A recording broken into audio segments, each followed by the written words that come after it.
It is week 2 of your internship, and just like every other day, guess who's calling you again? It is your favorite senior resident, and he tells you he has an admission for you, and the case goes like this. A 64-year-old male with no known past medical history presents with a chief complaint of fever, cough, and a productive sputum in the past 1 week. He is generally healthy and lives an active lifestyle. However, lately he is feeling tired and has generalized body aches. So he decided to come to the hospital. Your favorite senior resident again has called you and given you this admission. So let's dissect this admission and do it like a rock star. Alright guys, so based on this presentation, the patient's coming with what? He's coming with a fever, he's got some form of cough going on, he's also got this productive sputum coming from his lungs, right? And apart from this, he's got this generalized weakness and he's got this fatigue and all that. So based on all these parameters, clearly if we had to say, what is the problem? Probably he's got an infection, right? That is pretty straightforward. You guys already got that. Now the question is, where is the infection? Clearly it is also in the lungs, right? It's bringing out sputum. So again, you can focus and narrow your diagnosis to something going on with the lung.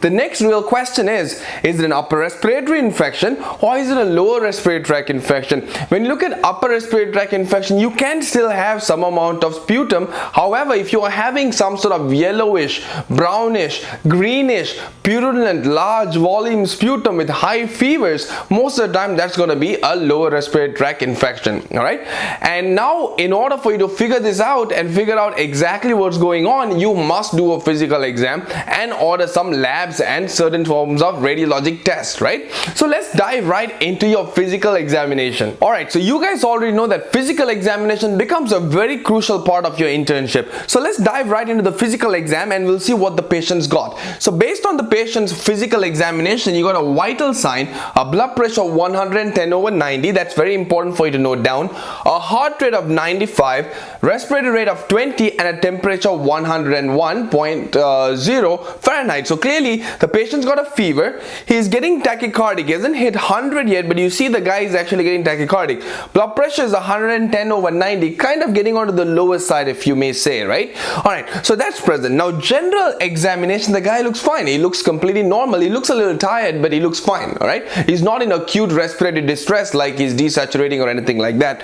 Now respiratory system obviously becomes your most important part of your physical examination in a patient where you're suspecting a lung infection. So what you're going to do is obviously you have to auscultate the patient, and apart from that you're going to do a few other tests as well. Now in this patient's physical exam, you see that the patient's got a bronchial breath sounds in the left lower lobe. So if I drew the lungs right here, I'm saying the left lower lobe right here, this patient's got some bronchial breath sounds going on. Apart from that, if you see, he's also got an increased vocal as well as a tactile fremitus. So basically what I'm saying is, if I place my hand on this left lower lobe and if I ask the patient to say 99, you will feel increased vibration at this level. And if you also place your stethoscope right here and ask the patient to say 99, at this point you'll also hear it much louder when compared to other areas. Now why does this happen? Think about it guys. What conducts sound much faster? Is it air or solid? It is solid. So if you have some form of infection, for instance, if I'm saying the patient's got pneumonia where you got consolidation, anything that hardens up, it actually causes your sound to travel much better and therefore the sound is going to get amplified. For instance, if you put fluid here, you're not going to get this effect, right? Because fluid does not conduct sound. Think about it. If you're under a swimming pool, would you hear sounds that's happening outside? You wouldn't. The reason is sound does not travel well in fluid. Sound does travel well in air. However, it travels even better when it's solid. Alright, so that is the reason you're going to get an increased tactile fremitus as well as a vocal fremitus in this patient. And apart from that, he's got no wheezes, no crackles going on. Alright guys, so based on this physical examination, now we've localized it even further, right? We are saying there's something going on in this person's left lower lung lobe, right? You basically have pinpointed to the left lower lung lobe just based on a very good physical examination. This This is why physical examination is so important. Alright, fine, perfectly fine. And what about the rest of physical examination? It's completely fine. There's nothing. There's no pedal edema, there's no abdominal problems going on. It's normal. Alright, so what's our next step to be done? Let's go to our labs and orders. Alright guys, so we're done with our history taking, we're done with our physical examination. We have a very high suspicion that this patient most likely got a lung infection, particularly pneumonia. We're talking about a community acquired pneumonia, the guy who's coming from the community, right? He's coming from a regular home. You're thinking of a community acquired pneumonia. Fine. You cannot diagnose pneumonia by your physical exam even if you were that good. Alright, so you have to order certain tests to figure out what's going on. So let's order our test, guys. So number one, we are going to order a CBC. The reason I want a CBC in this patient is because I want to look at the patient's white count, right? If you have an infection, you're going to have a elevated WBC count, but sometimes you can also have a low white count, which could be indicative of an infection. Now remember one more thing, guys. It's a very interesting fact. In fact, if you look at it, hypothermia, or for instance, if a patient's got increased temperature, which is a fever, or patient's got a low temperature, hypothermia, both increased temperature as well as a decreased temperature are both indicative of some form of infection. So that's an important point. Similarly, WBC count is the same thing. If you have a very high white count or a very low white count, you should think about infection. Alright, then you also want to look at the hemoglobin as well as the platelet count. I'm going to highlight this platelet count for a reason. Alright, there's a certain way we're going to deal with community acquired pneumonia, and platelet count does become relevant later on when I'm going to tell you about a specific scoring system that you're going to be using.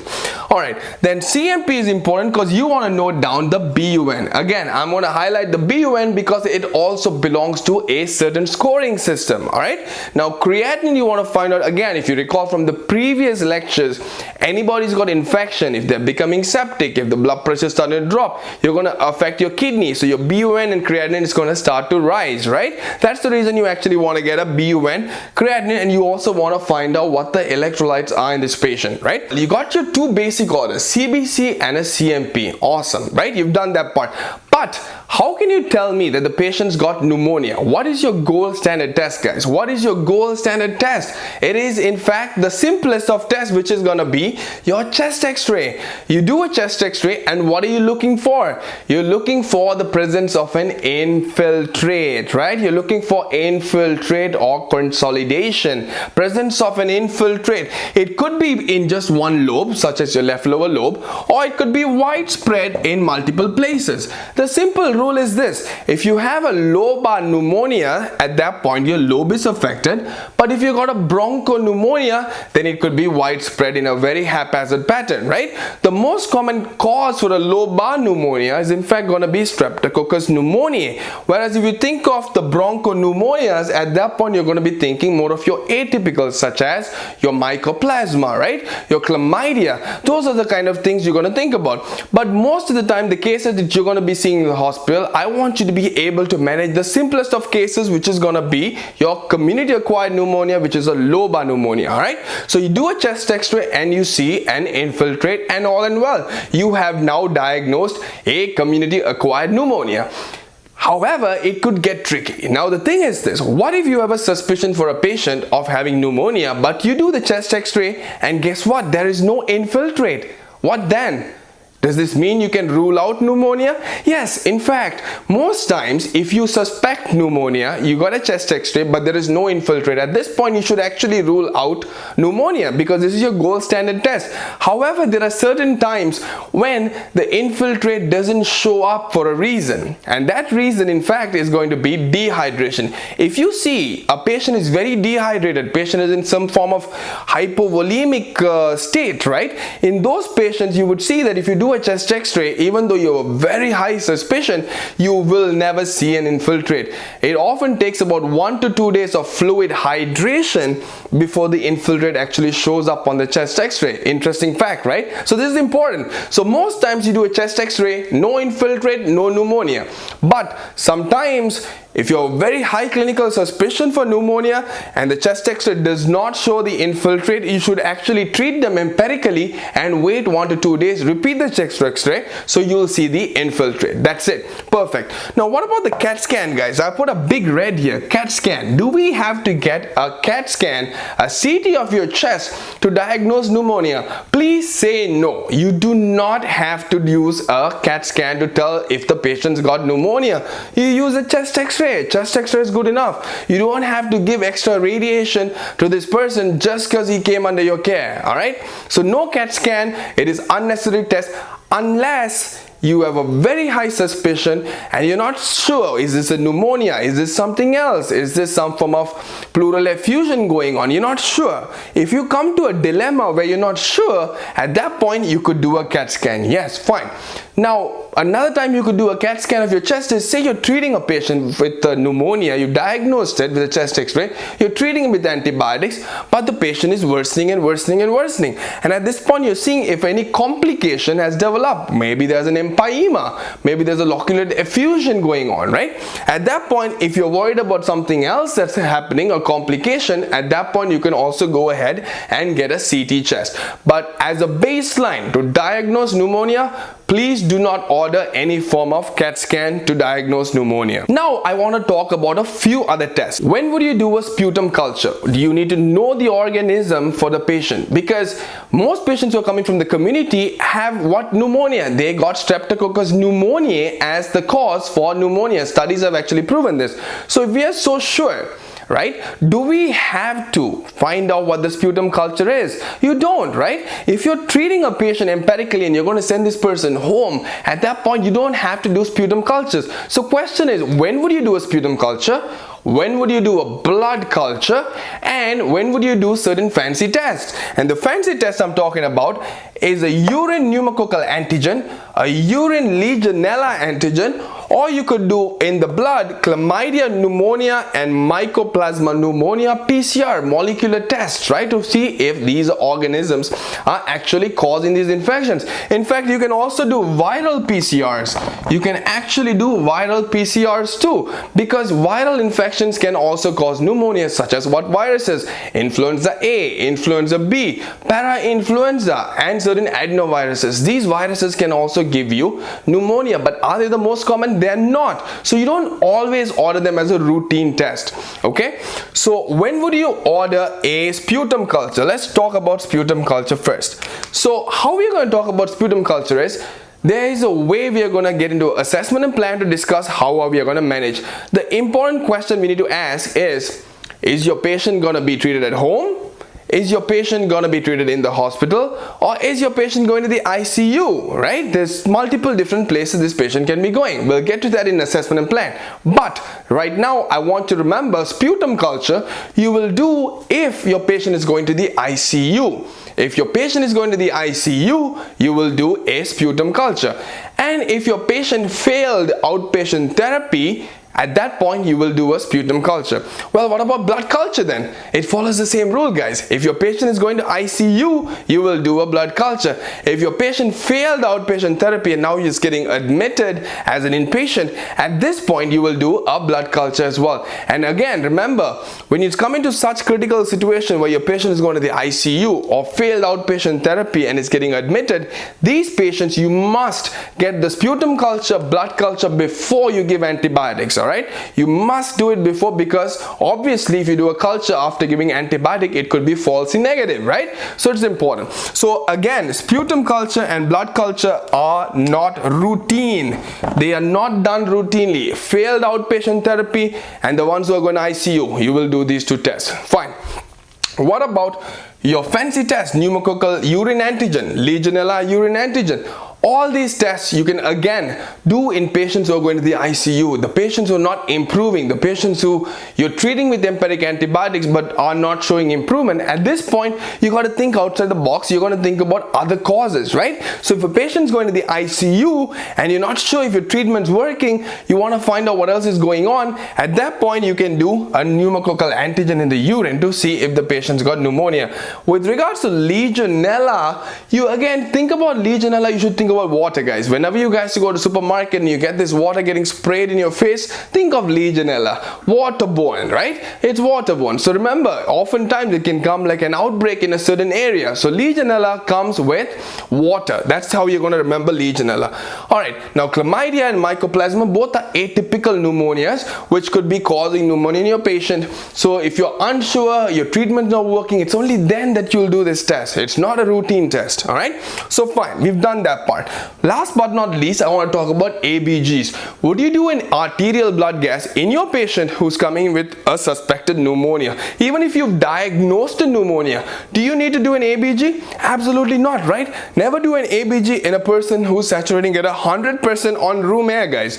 If the patient is hypoxic, the saturation is dropping below 88. At that point, you could do a arterial blood gas because you want to see if the patient is having hypoxia. All right, there's another reason we're doing it again to see if the patient's going into ARDS or not as well. All right, guys, so these are your labs and orders. It's pretty straightforward. The most important test you must do: CBC, CMP, chest x-ray. Everything else is only indicated if something else is present. Okay, it is not routine. All right, so now let's go into assessment and plan. All right, guys, so firstly let's talk about our first two scoring system that we have, which is Curve 65 and CRB 65. CRB 65 is basically Curve 65 without the U. That's all it is. All right, now the thing is, first off, I want to address this again and again. The reason I'm bringing this up is if you have a patient who's either in a clinic or in the hospital, but you're trying to determine if this patient is going to go home versus being admitted in the hospital in the ward, you could use these two scoring system. All right, but if you're thinking the patient is more severe, then you'll be using the big guns of scoring system, right? All right, so let's talk about your Curve 65. Now Curve 65, C stands for confusion, basically meaning the patient's sickness is getting a little worse to a point he's having neurologic symptoms now, right? So it's probably hypoxic, is hypotensive, so it's confused, disoriented to a certain extent. So that becomes important. Confusion. U for uremia. Uremia essentially is happening because the patient probably becomes septic and therefore the patient's got decreased blood flow to the kidney and you're going to have some form of acute kidney injury. So you can have elevated BUN as well as creatinine levels. Alright, so BUN greater than 20, respiratory rate greater than 30. Now obviously the patient is in respiratory distress, he's breathing heavily, that means the patient is much more sicker, right? Alright, and finally you got your blood pressure. Systolic blood pressure less than 90 and a diastolic blood pressure less than 60, and finally you have an age greater than 65. So based on this scoring system, what we're going to do is we are going to give a point, right? You're going to give a point for each and every one of them. You will give 1 point for each and every one of them, and if your patient's got a score of 0 to 1, at this point this patient can safely go home. So if you have a Curve 65 score from 0 to 1, this patient goes home. That's it. It's pretty straightforward. You can give him antibiotics and send him home. Now if the patient's got a score of 2, then this patient gets admitted to the hospital in your general ward. Okay, this patient is going to go to the regular medical floor. All right, score of 2. Now if you have a score of 3, you should consider sending this patient to the ICU. But again, by the time you get to 3, you're thinking of ICU, I'd rather use your other two scoring system, which basically determines the severity of the patient's pneumonia much more intensely. So you got your Curve 65. It's pretty straightforward, guys. All right, 0 to 1 goes home, and if you have a score of 2, gets admitted in the regular medical floor. 3 means he should go to the ICU. So what is this CRB 65 all about? Think about it. If you were in your clinic rotation and you're in your clinic and your patient comes, can you find a BUN at that point? You can't, right? You cannot. But you're suspecting pneumonia in a clinic patient, you don't have any lab tests to be done right then and there. At that point you cannot wait for your BUN, so you're going to use just confusion, respiratory rate and blood pressure, and based on that you are going to determine if this patient needs to go to your ER or not. So if you do a CRB score, anything other than a 0, 1 or more, patient will go to the hospital. That's it. If you have a CRB score of 1 or more, patient will go to the hospital, to the regular medical floor. All right, That's it. So if you use the CRB 65, anything other than a 0 goes to the hospital. 0 can go home on antibiotics. Alright, so now since we are done with your CRB 65 as well as your CURB 65, let's go into your other two scoring systems. Alright, so the third scoring system is in fact going to be your Infectious Disease Society of America and your Adult Thoracic Society basically came up with additional major criteria and minor criteria. So you have two major criteria, which is very straightforward, guys, and then you have minor criteria. Now your major criteria, if you look at it, is number one is patient is intubated and on a mechanical ventilation. Obviously, if somebody is intubated and on mechanical ventilation, the patient will be going to the ICU. So if you have one or the other major criteria, automatically the patient goes to ICU. Your second out of the major criteria is the patient is in septic shock requiring pressure support, guys. If a patient is in septic shock requiring pressure support, automatically this patient goes to ICU. So that's it. If a patient is intubated or is in septic shock requiring pressure support, this means the patient has either one of the major criteria, the patient goes to the ICU. Pretty straightforward, right? Good. So let's go into the minor criteria. Now, where you're going to divide your minor criteria is going to be clinical, one chest x-ray and labs. All right, so you have 4 in the clinical, one chest x-ray, and you have another 4 in your labs. So 4 1 4, that's how we are going to go. All right, so let's look at our clinical criteria. Number 1 is confusion. Just like your CURB 65, confusion. Patient is not alert, not oriented to time, place or person, right? The patient is confused. Hypothermia, as I mentioned before, hypothermia is like your fever. It is also indicative of infection. So hypothermia becomes another one. Number 3, you have a respiratory rate greater than 30. And number 4, you have hypotension, but the patient is requiring fluid resuscitation, but is not yet really on pressure support. That's why it's a minor criteria, okay? You have hypotension, patient is getting fluid boluses, but is not requiring any form of pressure support as of yet, all right? So that's that. The next one we are going to do is your chest x-ray. And if you look at your chest x-ray and you see multi-lobar infiltrate, multiple lobes are getting affected, right? Now this means it's a much more widespread pneumonia as opposed to one area affecting a consolidated pneumonia. So it's a multi-lobar pneumonia, again becomes one of the criteria. Now let's go to your labs. In your labs, you're going to do a PaO2 over FiO2 ratio. Guys, if you have to remember, you must remember your Berlin's definition of ARDS. You do a PaO2, which is your arterial oxygen divided by the fractional oxygen in your inspired air, and if it is below 300, it automatically becomes a definition for ARDS. Okay, so less than 250 is what is followed in this scoring system, but you must remember that this patient, if you're saying a PaO2 over FiO2 ratio less than 250, essentially meaning the patient is going into adult respiratory distress syndrome, ARDS. Okay, Wbc count, if it is less than 4000, is one of the criteria. As I said before, you can have an elevated white count, but also leukopenia, decreased white count, is also indicative of infection.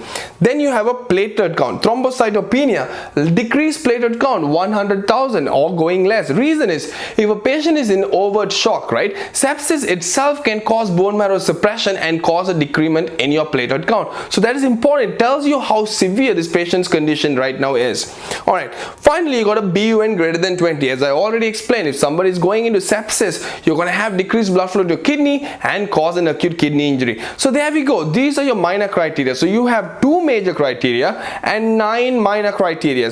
Any one of the major criteria you have, patient goes to ICU. So 1 or more of your major, you go to ICU. All right, ICU. So how many of your minor criteria do you require to go to the ICU? The answer is 3. If you have 3 or more of your minor criteria, then your patient is going to go to the ICU. That's it. It's that straightforward. Now again, as I said, CURB 65 and CRB 65 is good for you to screen and determine, are they going home or are they going to the ward.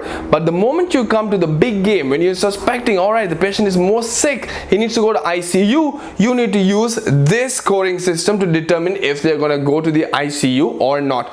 Now let's go on to the 4th scoring system, which is going to be your pneumonia severity index. All right guys, so now let's talk about about your pneumonia severity index. Now, pneumonia severity index is basically a very comprehensive method that we are going to be using to calculate a few things. Now, the purpose of the pneumonia severity index is two things. Number one is to determine where the patient is going to go. Is the patient going home? Is the patient going to the regular medical floor? Or is the patient going to the ICU? Number two, the point you're trying to see with the pneumonia severity index is what is the 30-day mortality of these patients. So basically what you have to focus on, when you look at this table, I would let you guys read through all these points that are present, but if you see it, it basically divides it into 5 different subtypes. You have sex, demographic factors, comorbid illnesses, if the patient's got certain heart failure, kidney failure, strokes in the past, right? These risk factors are going to get certain amount of points. Then you got a physical examination findings, which basically follows your curve 65. Is the patient confused? Is your respiratory rate elevated? Is the patient having a low blood pressure, right? Temperature as well as heart rate. And finally, it's lab and radiographic findings. Again, you will see common findings from the previous scoring system, but again, they're going to be having additional points that's been present for different additional parameters being added to the pneumonia severity index. So if you look at all this, based on the amount of points, you will divide the patient into classes. Now you can go from class 1 to class 5, where class 1 is the lesser severe when compared to class 5, which is more severe, right? If it's class 5, class 4, 5, these patients are going to ICU. They have a very high mortality rate when it comes within the 30-day period. Whereas class 1 or class 2 is less severe when compared to class 4 and 5. So that's the whole purpose of your pneumonia severity index. Alright guys, so this completes our scoring system. As you know, you have 4 scoring systems to determine: is the patient going home, is the patient staying in the regular medical floor, or going to the ICU. So you've answered your first big question, right? Your first big question is, where is the patient going? Fine. Now there's a second question. What is your second question? What antibiotics are we going to give to our patients, right? So now how are you going to decide what antibiotics you are going to give? And these are the steps you have to follow. So based on our scoring system, we are going to decide where the patient is headed. Is the patient going home? Is the patient going to the regular medical floor? Or is the patient going to the ICU? Alright, let's start with the home first. Now fine, you have made a deduction and you're telling your senior resident, you know what, the patient needs to go home. Now you're still not done. You have to ask 2 important questions, guys. Now what are the 2 important questions you're going to ask yourself at that point in time is, number 1, does the patient have comorbidities? And number 2, has the patient been on certain antibiotics in the past 3 months? The reason is, as I've already told you guys, what is the most common cause of pneumonia? It was Streptococcus pneumoniae. However, if a person has certain comorbidities or has been on certain antibiotics in the past 3 months, they are actually at increased risk for drug-resistant pneumonia. Alright, for drug-resistant Streptococcus pneumoniae is what we are trying to hit. Alright, so what are we going to ask ourselves? Number 1, comorbidities. What are the comorbidities? Has the patient got an age more than 65? Is the patient immunosuppressed? Has the patient have an alcoholic history? Does the patient have chronic conditions such as COPD, CHF, chronic kidney disease, or is the patient a smoker? When they have these comorbidities, they're actually prone of developing pneumonia by a drug-resistant Streptococcus pneumoniae organism. So that's the reason you ask this question. Number 2, what antibiotics are we talking about for the past 3 months, right? You're talking about macrolides, doxycycline, or fluoroquinolones. Well, why only these 3 antibiotics? Because you're going to treat them with these antibiotics. So if they have already been exposed to these antibiotics in the past 3 months and now they're coming with the pneumonia, this means that most likely this bug is resistant to this antibiotic. That's the reason. That's why you're going to ask this question. Alright, so you've determined the patient is going home. So you're going to ask yourself these 2 questions. Does the patient have any form of comorbidities, or has the patient been on antibiotics in the past? If your answer is no, your answer is simple. What you're going to do is a macrolide or doxycycline. MD, guys, macrolide or doxycycline. Patient goes home. But if the patient is going home, but still the patient has had comorbidities or has been on antibiotics in the past 3 months, at this point you're still going to use your macrolides and doxycycline, but you're you're going to combine it with another weapon. And what is this weapon, guys? It's going to be your beta-lactam antibiotics. So it's the same macrolides and doxycycline, but you're going to combine it with a beta-lactam antibiotic. Which beta-lactam antibiotic? Choose whatever you like. You want to hit against your Streptococcus pneumoniae, the drug-resistant type. Streptococcus pneumoniae is what you're trying to hit. So what you're going to use, you could use amoxicillin, you could use augmentin, which is amoxicillin plus clavulanic acid, or you could use cefuroxime or cefpodoxim. Alright, so either one, you're going to choose the beta-lactam plus a macrolide or doxycycline. You could either do that approach, or you could actually go with a single agent, which is going to be a respiratory fluoroquinolone. That's it.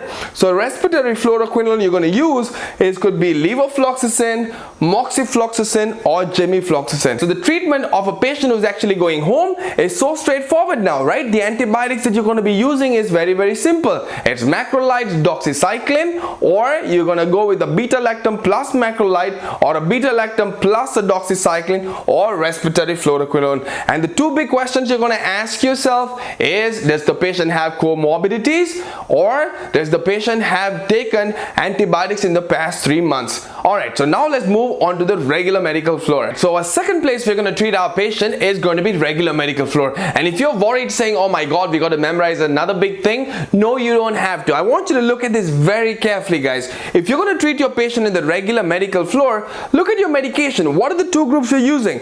Am I saying beta-lactam plus macrolide or beta-lactam plus doxycycline? Yes, I am. And number two, am I saying a respiratory fluoroquinolone? Yes, it is. What is this very similar to, guys? This is exactly similar to a patient who's going to be going home but has comorbidities or has been on antibiotics in the past 3 months. It's the exact same treatment, same medication, except for the beta-lactam choice. Your beta-lactams now are not going to be oral, but rather they're going to be in IV formulation. That is it. It is that straightforward. If you look at the beta-lactam you're losing here, you're going to use cefotaxime, ceftriaxone, or ampicillin plus sulbactam. So the idea is the beta-lactam antibiotics you want to use in an inpatient is going to be an IV formulation. That's it. So IV formulation of beta-lactam plus a macrolide such as erythro, clarithromycin, or azithromycin. And you could use a doxycycline inpatient, or you could use your respiratory fluoroquinolone. And which are the ones which works really well in the lungs, guys? Levo, moxi, and gemifloxacin. That's it. So your inpatient treatment in the regular medical floor is very, very straightforward. There we go. You're done with your home treatment. You're done with your regular medical floor treatment. Now let's go to the ICU. When you come to the patient in the ICU, obviously you know that the patients are much more sicker, right? So when they're becoming more sicker, you don't expect them to be the regular most organism. But then again, Streptococcus pneumoniae can in fact cause a very severe pneumonia, and therefore the patient can end up in the ICU. However, you must ask yourself one important question by the time you get to the ICU. Does the patient have risk for a Pseudomonas infection or an MRSA? That's a big question you're going to ask yourself. And if your answer is in fact no, at this point your treatment option is going to be, again, pretty much along the same lines as how you've been treating your patients before. It's going to be a beta-lactam plus azithromycin, or you're going to use a beta-lactam plus a fluoroquinolone. That's the difference now. You're not combining fluoroquinolone before, but now you're going to combine your fluoroquinolone with your beta-lactam. So beta-lactam plus azithromycin or a beta-lactam plus a fluoroquinolone. Well, if you ask me a question saying, okay, fine, this makes sense, but what if the patient is penicillin allergic? Do I have an alternative option? Yes, you do. All you're going to do is you're going to switch your beta-lactam antibiotic to aztreonam and combine it with your fluoroquinolone. And that's how you're going to treat your patient. That's it. So if the patient is coming to the ICU, guys, your treatment is very, very straightforward again, but you must always ask yourself, is there a risk for patient having Pseudomonas infection or an MRSA infection? And then you're going to treat your patient with the appropriate antibiotics. So what if the patient actually does have a risk for Pseudomonas or MRSA? This is what we're going to do at that point. Alright guys, if you're suspecting the patient to actually have a Pseudomonas causing pneumonia, your approach is going to be the following. So what we're going to do is the patient is going to go to the ICU. However, your groups of drugs you're going to play with are again going to be the same thing. Only difference is this. Now if you look at the beta-lactam antibiotics, you're going to be using cefepime, carbapenem or piperazolone tazobactam. Now if you look at your cefepime, this is the 4th generation cephalosporin which actually has action against Pseudomonas.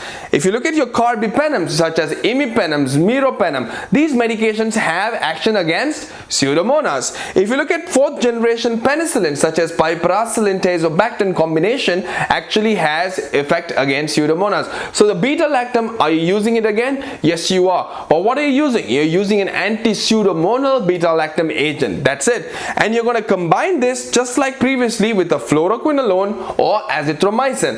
And in combination, you can add on a aminoglycoside as a synergistic effect. As you know, aminoglycoside is in fact a bactericidal agent which is going to be a protein synthesis inhibitor. Alright, so it's a synergistic effect that you're going to get when you combine an aminoglycoside with your beta-lactam agents. So if you're going to kill a pseudomonal agent, you're going to bring in 3 drugs, or you can just go with 2 drugs by itself, but you must hit with an anti-pseudomonal agent. So that's it, guys. It's pretty straightforward. Alright, fine. So Pseudomonas, if it did cause the infection, we know exactly how to attack it. How about MRSA? This is another big one and an easy one. If you have an MRSA suspicion, to the same combination you will add vancomycin or linezolid. That's it. You're going to add on a vancomycin or linezolid. Alright guys, so now this brings us to the conclusion of our community acquired pneumonia section on your internal medicine residency series for interns. If you know this amount, if you know what the scoring systems are to determine where the patient's headed, and depending on where they're headed, if you know what questions to ask and what antibiotics you're going to play with and treat them, you're going to be a star intern. I really hope you guys enjoyed this video, and if you like the video, hit the thumbs up button and hit the subscribe button, and don't forget to hit the bell button so you will get the notification when the new video is out. I'll see you guys in the next video.